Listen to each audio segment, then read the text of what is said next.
22 ایون مراسم به جانب تاجیکستان سپاریدن 10,000 تن اردی که قزاقستان همچنین کمک بشری فرستاده است برگزار شد.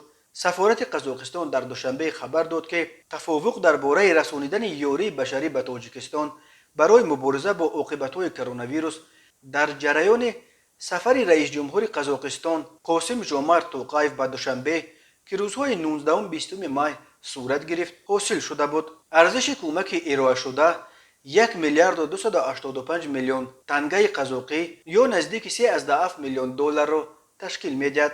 اسکر توجیبایف سفیر قزاقستان در دوشنبه در مراسم سپاریدن یاری نوبتی گفت قزاقستان هر سال به تاجیکستان کمک بشری میفرستد و جمع کمک‌هایش به این کشور از سال 2006 به این طرف به حدود 45 میلیون دلار رسیده است. سرتیفیکات کمک بشری قزاقستان به مبلغ قریب 1.3 میلیارد تنگه را در یک مراسم با اشتراک سفیر آن کشور در دوشنبه اسکر توجیبایف روز 22 ایون با معاون مدیر اگنتی تأمین اموال ذخیره‌های مادی دولتی حکومت تاجیکستان صاحبجان زیاداللهیف سپرده است. زیاداللهیف با اظهار سپاس گفته است که جانب تاجیکستان به کمک ارائه کرده حکومت قزاقستان ارج می‌گذارد.